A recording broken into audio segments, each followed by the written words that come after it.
My name is Adam, and for most of my life, I believed that the people around me loved me for who I was. Friends filled my weekends, relatives called almost every day, and everyone spoke about loyalty, family, and lifelong relationships. Looking back now, I realize that many of those smiles were not for me. They were for the comfort, opportunities, and money I could provide. I was born into a middle-class family.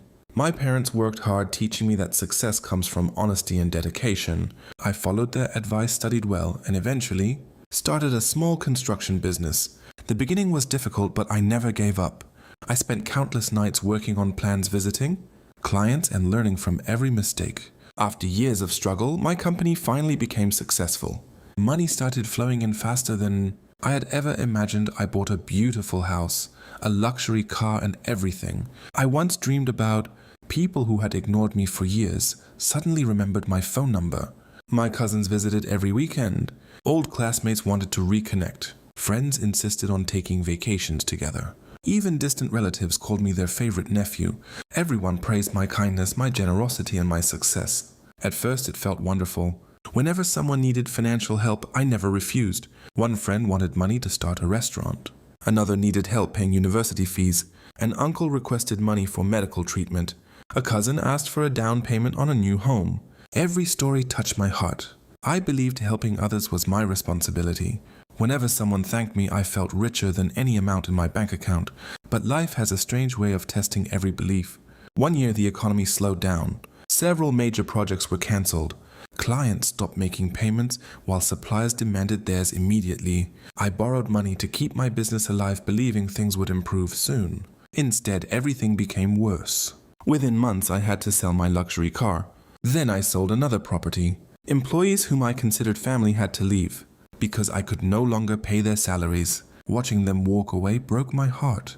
I still believed my friends and relatives would stand beside me. After all, I had stood beside them. One evening, I called a close friend. "I just need a small loan," I said. "Only until my situation improves." He stayed silent for a few seconds. "I'm really sorry," he replied. "Things are tight right now." A week later, I saw photos of him proudly showing off his brand new sports car. Another friend didn't answer my calls at all. One cousin blocked my number. An uncle who had borrowed thousands from me suddenly claimed he barely remembered taking any money. I couldn't believe what was happening.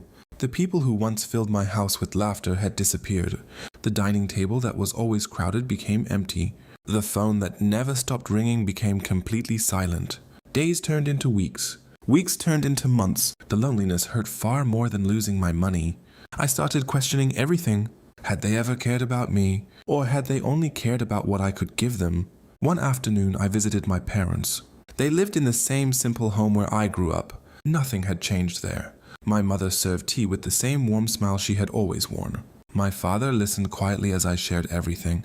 When I finished speaking, he looked at me and said, "Money never changes people. It simply reveals who they really are." Those words stayed with me. For the first time in months, I stopped feeling angry. Instead, I started understanding. The problem wasn't that I had lost money. The problem was that I had mistaken convenience for love. Over the next year, I took small jobs to survive. Sometimes I worked as a site supervisor. Sometimes I managed repairs. Sometimes I carried materials alongside laborers.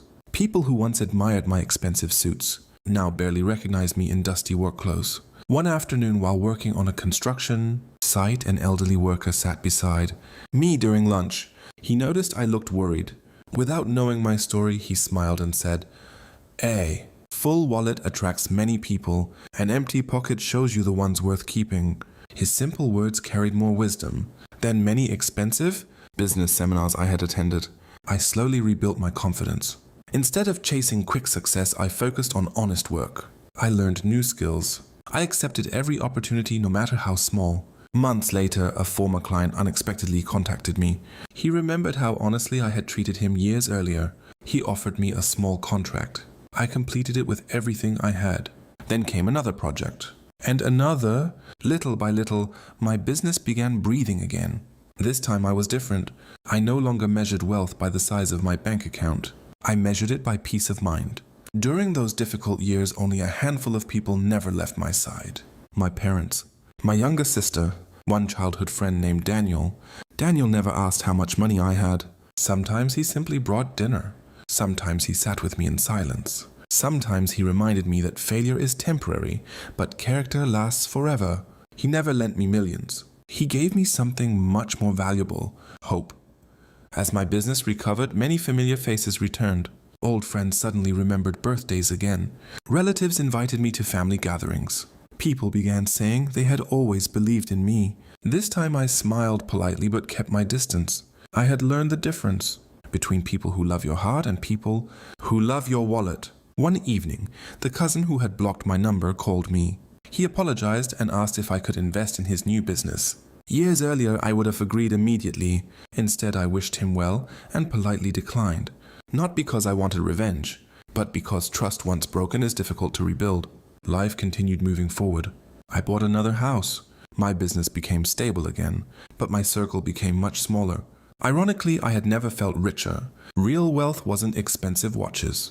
It wasn't luxury cars. It wasn't giant homes. Real wealth was eating dinner with people who would still sit beside you even if tomorrow you lost everything. One rainy evening, I found myself looking through old photographs. There were parties filled with people who had vanished. There were vacations with friends who had forgotten my existence. Then I found a simple photo of my parents, sitting on an old wooden bench outside our childhood home. No expensive clothes, no luxury, just genuine smiles. That picture reminded me where true riches had always been. Years later, a young businessman asked me the secret to success. He expected me to talk about investments, leadership, or business strategies. Instead, I told him this: earn money, work hard, build your dreams, but never use money to measure people's love. The day your money disappears, many people will disappear with it. Those who remain are your real family, your real friends, and your greatest treasure. He listened quietly. I hope he understood before life had to teach him the painful way. Today my company is successful again, but I live much more simply. I no longer try to impress anyone. I no longer feel obligated to buy affection. I no longer mistake attention for respect, because I have already learned the most expensive lesson of my life. The world often stays with you as long as your pockets are full. The moment your money and usefulness disappear, many people walk away without looking back. But that is not the end of your story. It is the beginning of discovering who truly belongs in it. Losing money may empty your bank account. Losing fake people clears your life. And sometimes that is the greatest profit you will ever make.